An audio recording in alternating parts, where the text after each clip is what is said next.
Ageu capítulo 1, versículo 1. Talvez a minha tradução esteja um pouco diferente da sua.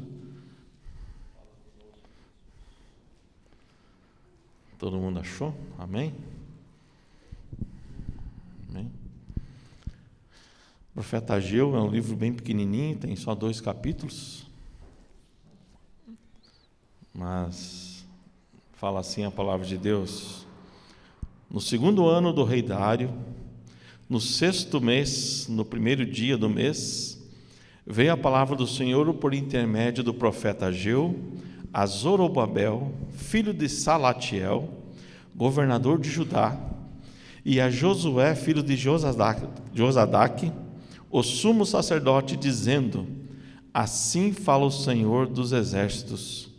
Esse povo diz: não veio ainda o tempo em que a casa do Senhor deve ser edificada.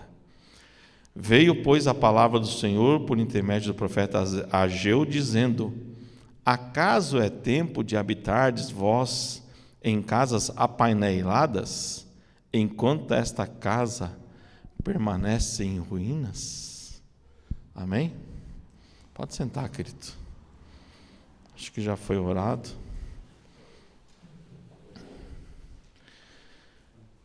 Quando a gente vai estudar os profetas, a gente vê que Deus amava o seu povo e ama ainda o seu povo.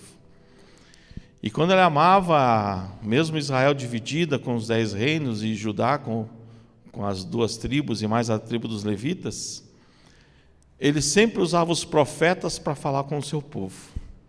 O seu povo deixava Deus de lado, entrava em idolatria, em pecados, mas mesmo assim, antes de vir o castigo, antes de vir a punição de Deus, Deus mandava os seus profetas.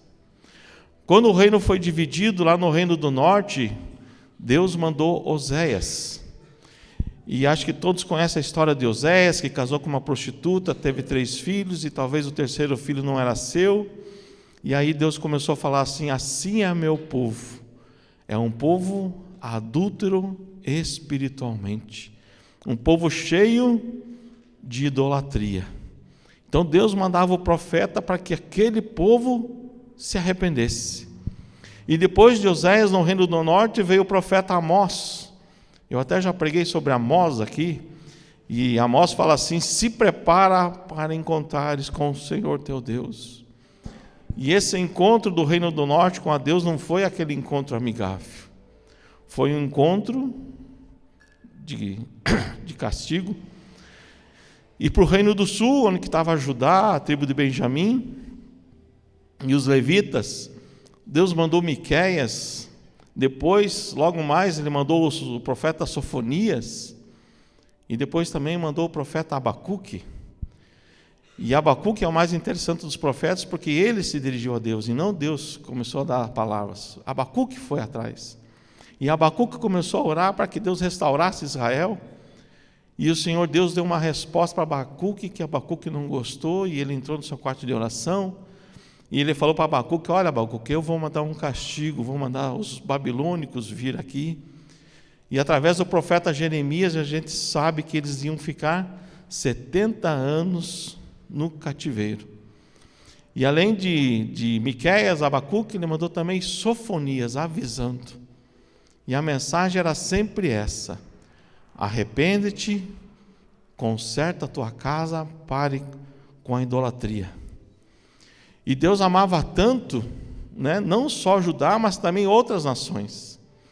Primeiramente, quando todo mundo conhece a história de Jonas, que é o outro profeta, que foi engolido pelo peixe e tudo mais, esse profeta foi para Nínive, que não tem nada a ver com Israel, do reino do norte, e nada a ver com Judá, o reino do sul.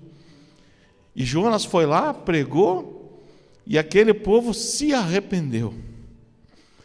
E aquele povo ninevita, por 120 anos mais ou menos, quando aquele povo se arrependeu, desde o rei até o mais simples servo, Deus poupou, deixou, mas infelizmente 120 anos mais ou menos depois, aquele povo entrou em idolatria, e Deus deu mais uma chance, mandando o profeta Naum falar com eles.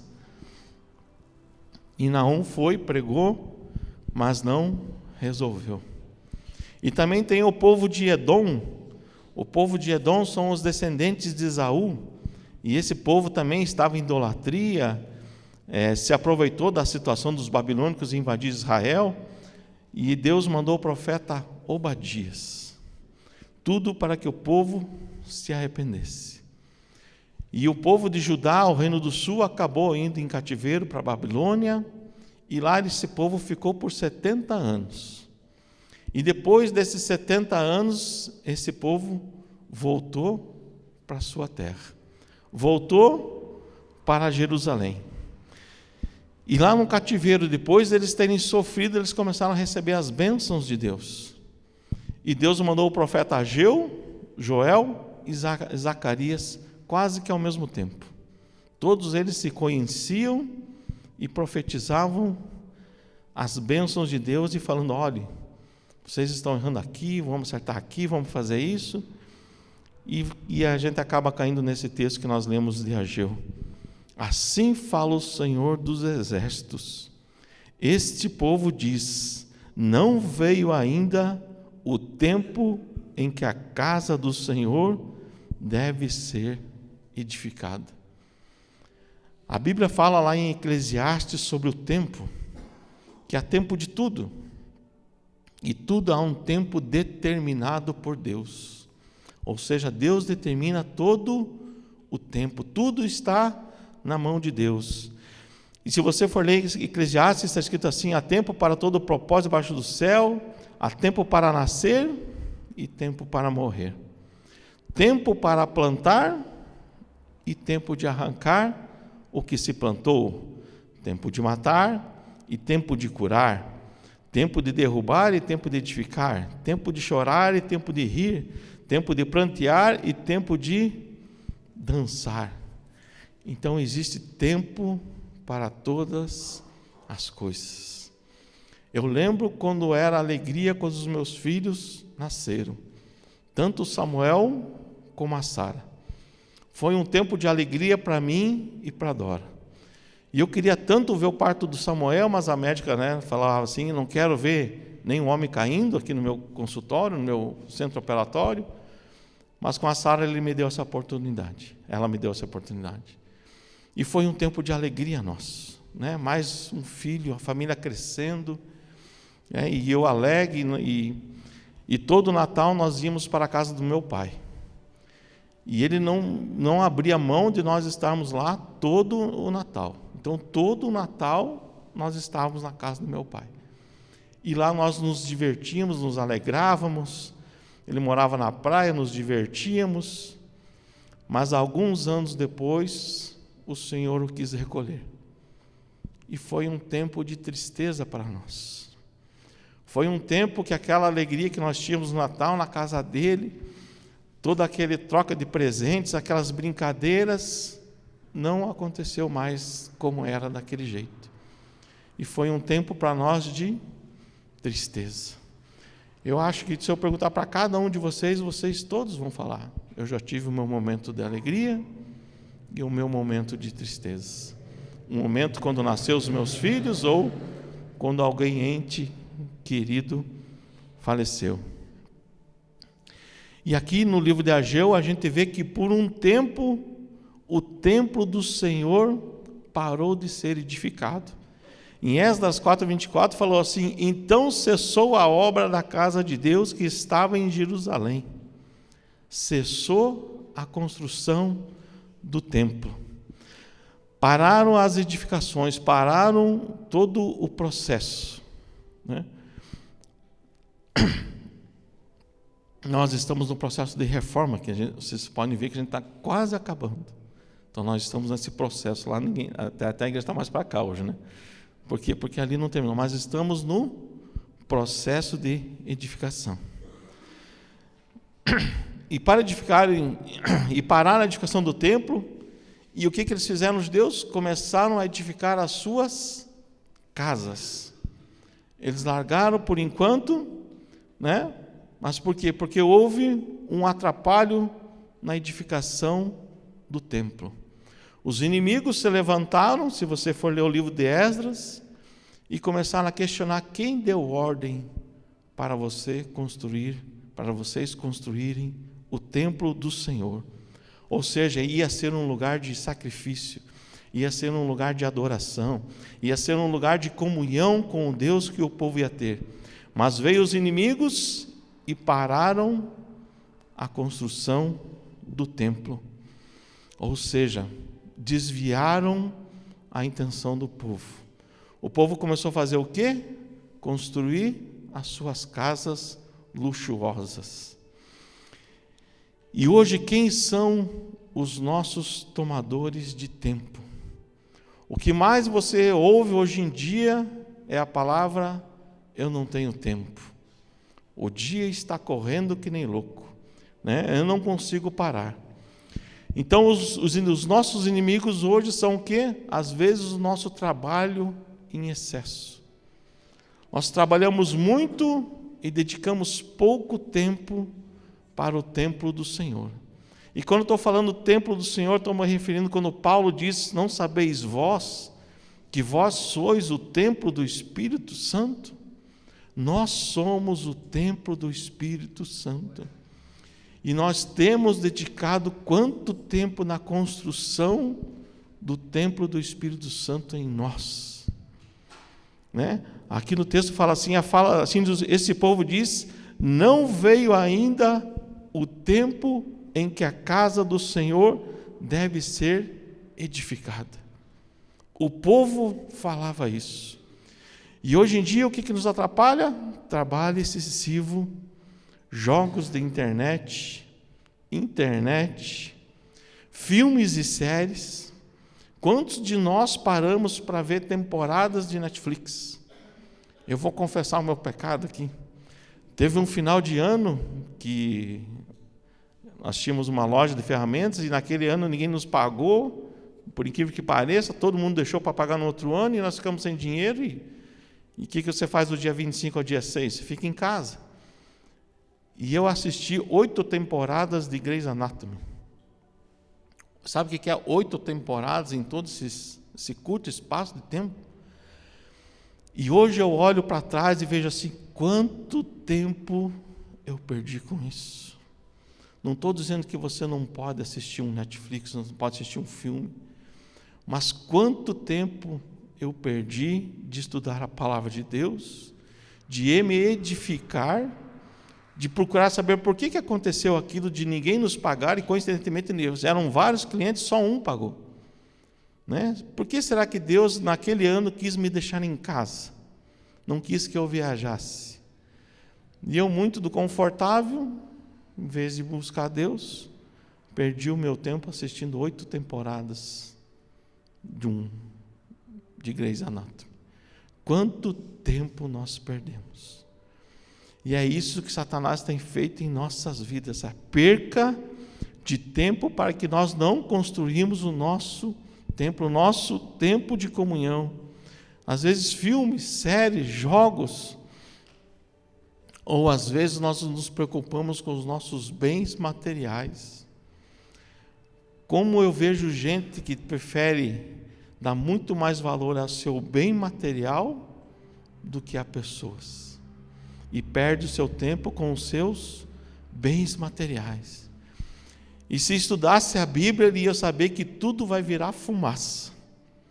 Tudo, querendo ou não, quando Jesus vier e for restaurar a terra, depois do milênio, vai virar tudo fumaça. Tudo vai ser queimado. A Bíblia diz assim, a Bíblia nos ensina a usar o tempo de uma maneira boa. Não devemos dispersar o nosso tempo com o quê? Além dessas coisas que tomam o nosso tempo, com o pecado, mas procurar fazer a vontade de Deus enquanto ainda há tempo.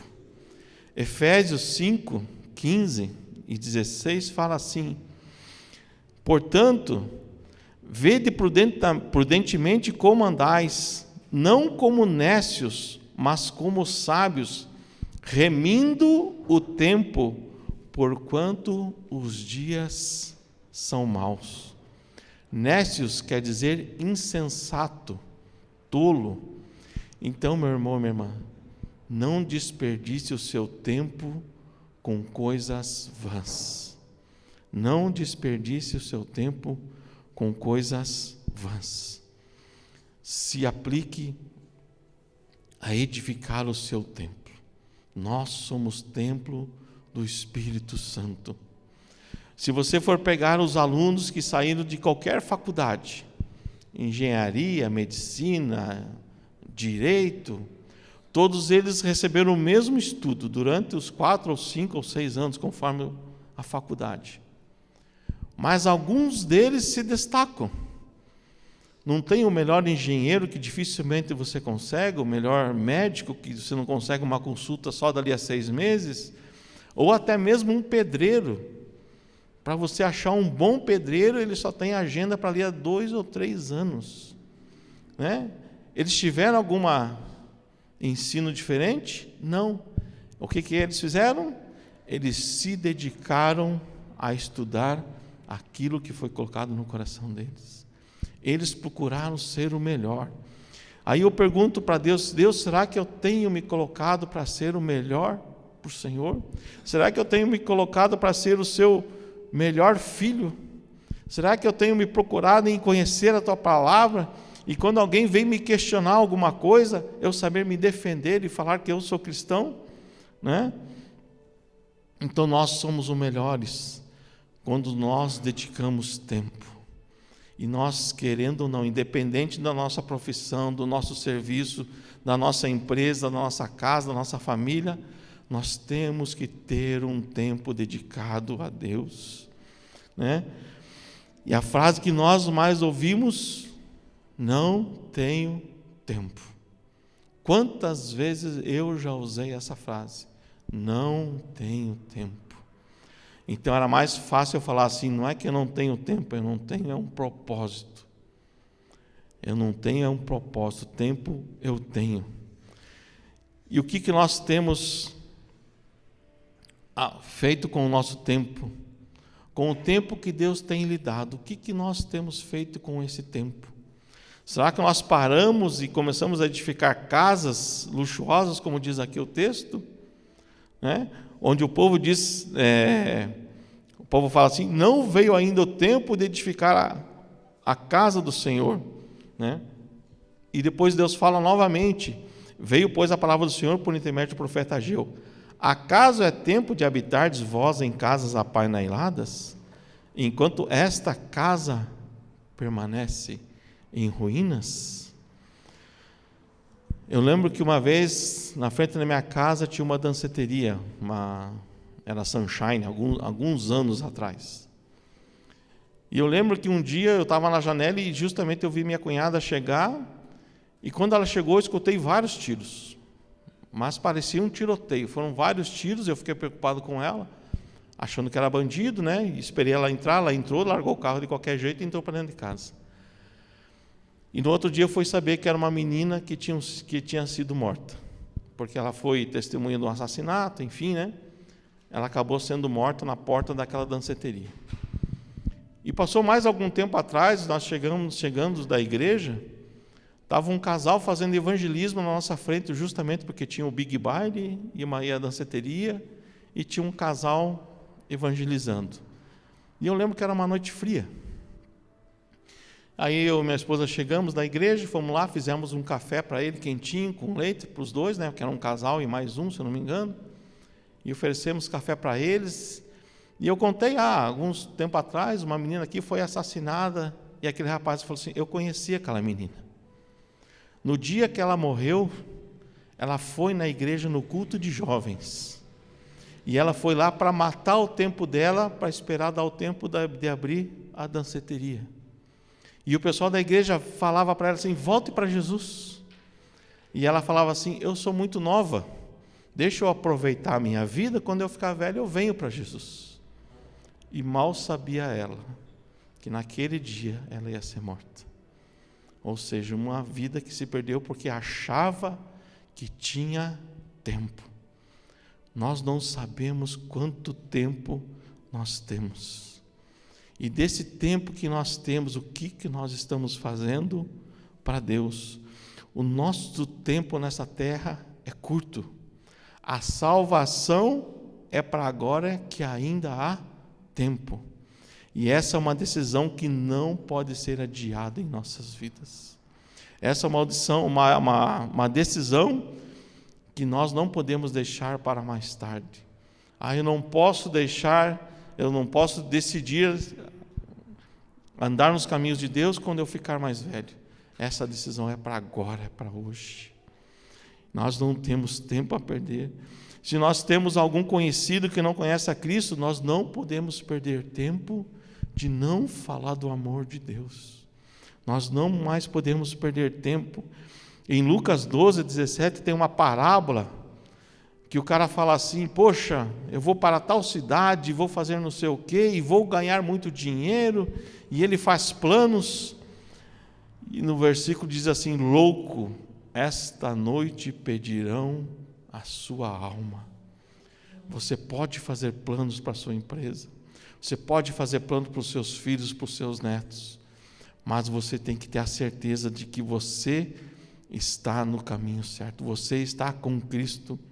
A nossa vida é como uma neblina que vem, aparece e logo passa. Ela vem, quando você vê, você casou, quando você vê, você já tem um filho pequeno, e agora eu já estou com um filho casado, a outra está namorando, e o tempo passa e nós não vemos. E eu assisti um filme esses dias, que era com a Julia Roberts e com, como é que é o nome daquele cara lá?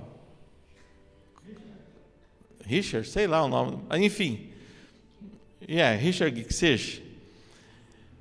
E eu comecei a perceber que o papel deles eram de pais, ou seja, porque aquela marca da nova era já estava aqui, né? Ou seja, aquela pé de galinha aqui na Julia Roberts, o cara já estava bem velho. E eu me lembrei dos filmes que eles faziam quando eu era novo, que ele era um mocinho, ela, né, estava namorando, ia se casar, ou seja, filmes que eram os mais novos. Hoje o papel dessa galera é ser avô, ser pai. Por quê? Porque o tempo está correndo para todo mundo, para mim e para você. Ontem eu estava no quartel, hoje estou com um filho casado, uma filha com namorado e aqui sendo pastor. Ou seja, o tempo está correndo, a nossa vida é como uma neblina. E Isaías 55, 6 fala assim: buscai ao Senhor enquanto se pode achar, invocai-o enquanto Ele está perto. Olha o privilégio que nós temos de morar num país livre, que nós podemos carregar a nossa Bíblia, falar do Evangelho, anunciar nas redes sociais, né? Seja onde for, com panfletos, mídia, YouTube. Olha a liberdade que nós temos. E tem países que, se você for pego com uma Bíblia, você vai preso, você, a tua família e os teus filhos. Lá na Índia, eles estão queimando igrejas uma atrás da outra. Na Nicarágua, o presidente está perseguindo as ONGs religiosas. Não interessa de qual denominação, ele está o quê? Fazendo a perseguição. E olha o privilégio que nós temos. Buscai ao Senhor enquanto se pode achar. Jeremias 29, 13 fala assim: e buscar-me-eis e me achareis, quando me buscardes de todo o vosso coração. O Senhor está ali esperando para nós chegarmos a Ele. Tiago 4,8 fala assim: achegai-vos a Deus e Ele se chegará a vós. Enquanto eu não der o primeiro passo, Deus não vai vir, né? Mas a partir do momento que eu dou um passo para chegar perto de Deus, Deus dá outro passo para chegar perto de mim. E eu continuo dando outro passo, e orando, e buscando, e jejuando, e clamando a Deus, e Ele vai dar outro passo até que a gente entra no Santo dos Santos e sente a presença de Deus. E você consegue sentir a presença de Deus, do Espírito Santo, abraçá-lo, senti-lo, e como é maravilhoso. Mas a Bíblia fala também de um tempo em que nós vamos buscar a presença de Deus e nós não a encontraremos. Vou repetir, vai ter um tempo em que a Bíblia diz, não sou eu que estou falando, em que vão buscar a presença de Deus e não a encontrará. Amós 8, do 11 ao 12, fala assim: eis que vem dias, diz o Senhor Deus, em que enviarei fome sobre a terra, não fome de pão, nem sede de água, mas de ouvir a palavra do Senhor. E irão errantes de um mar a outro mar, e do norte até o oriente, correrão por toda a parte buscando a palavra do Senhor, mas não a acharão.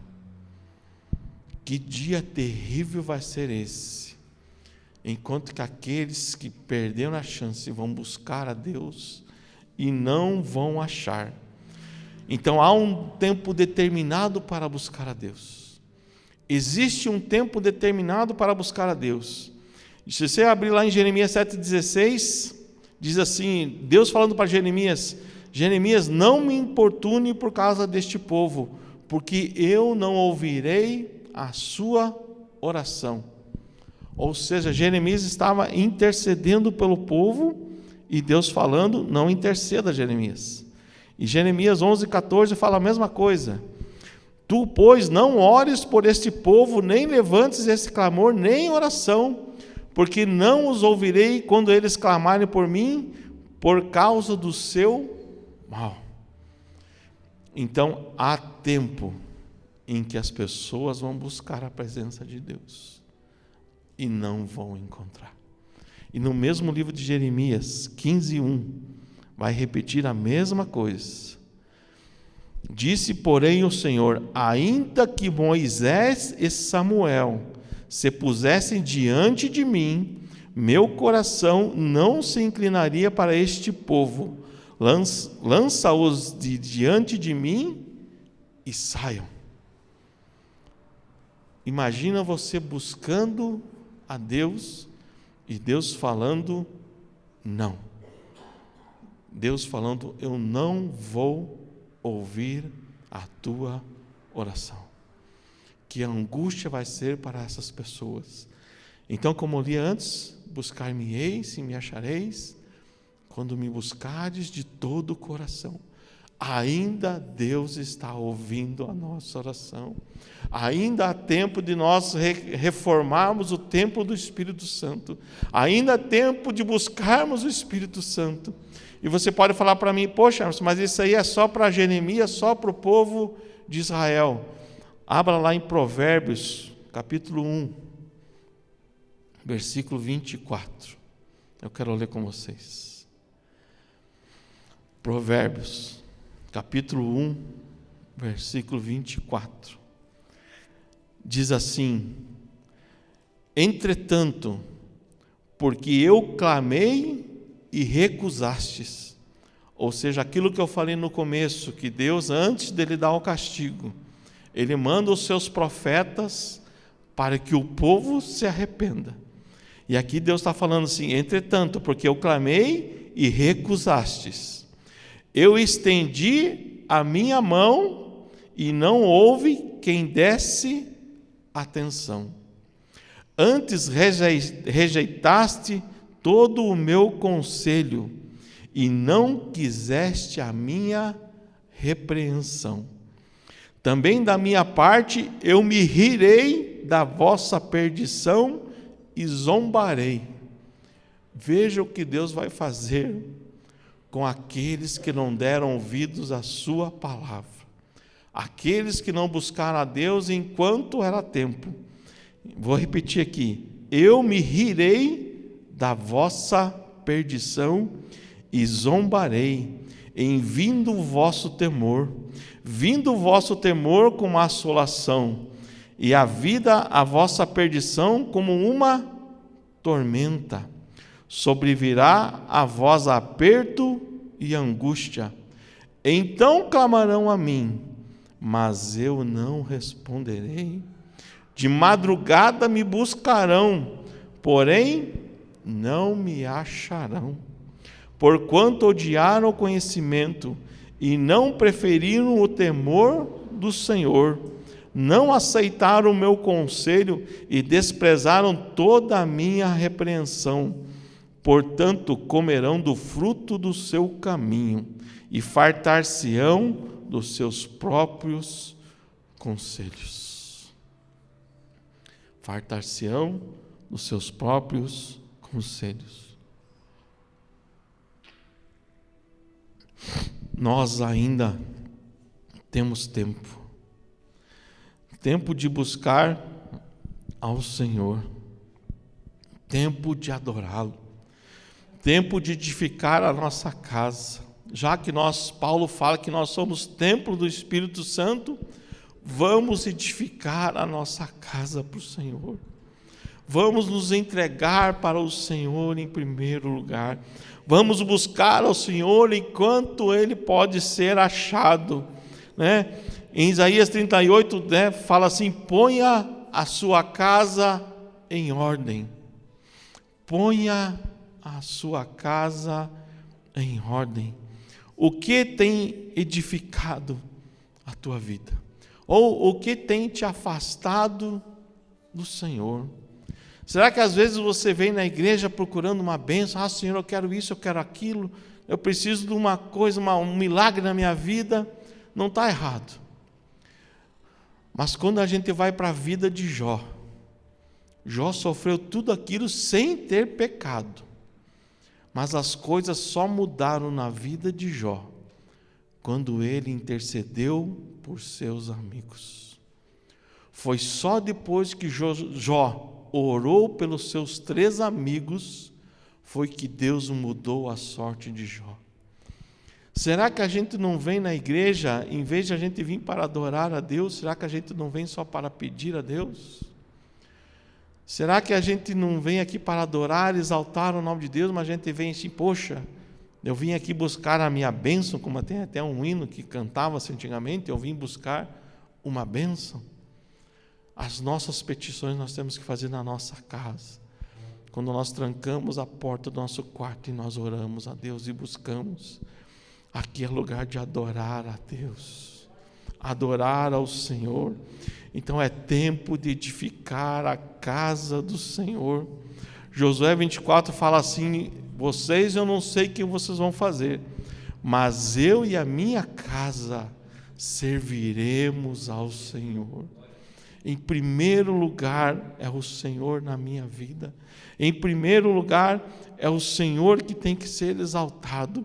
Em primeiro lugar é o Senhor que tem que ser exaltado, glorificado. Se o Senhor me der aquilo que eu peço, amém. Se o Senhor não me der aquilo que eu peço, que eu clamo, amém. Mas em primeiro lugar, eu quero viver por o Senhor. Eu quero adorar ao Senhor. Eu quero me encher do Espírito Santo. Eu quero ser renovado a cada dia. E quando eu olho para trás, eu vejo assim: quanto tempo eu perdi, Senhor, em não te adorar como o Senhor deveria. Talvez hoje eu poderia estar muito melhor financeiramente, ou até, sei lá, mas quanto tempo eu perdi de adorar ao Senhor. Quanto tempo que o Espírito Santo falava comigo: venha orar, e eu ficava assistindo um filme, mais um filminho só, não tem problema. Quantas vezes eu perdi de Deus falar comigo, porque eu dei a importância a pormenores. Quantas vezes eu amei mais as coisas que eu tinha, do que pessoas que estavam à minha volta. Quantas vezes eu deixei de ter uma experiência com Deus, porque eu não ouvia a sua voz, porque eu estava perdendo tempo com as coisas deste mundo. Quanto tempo! E o tempo está se acabando. Jesus está vindo buscar uma noiva lavada e redimida no seu sangue para a sua glória. E eu e você temos que fazer parte desta noiva. Não podemos ser como aquelas 5 virgens, que 5 tinham óleo, e as outras 5 também tinham óleo, mas não tinha óleo suficiente para entrar. Ou seja, elas ficaram. Quando Jesus vier, Ele vai buscar a sua igreja. E eu espero que esteja vocês, minha esposa, meus filhos, e todos nós subindo quando Jesus voltar. Ainda há tempo. Vai chegar esse tempo de aflição. mas ainda o Senhor está nos esperando. Ainda o Senhor está falando através da vida dos seus profetas. Ainda o Senhor está clamando: vem a mim, porque eu te amo. Não interessa o jeito que você está, não interessa a maneira que você está, mas venha a mim e eu te confortarei. Venha a mim ser filho e filha de Deus. Venha a mim porque eu te amo e eu entreguei o meu filho naquela cruz do Calvário. Não perca tempo com esse mundo.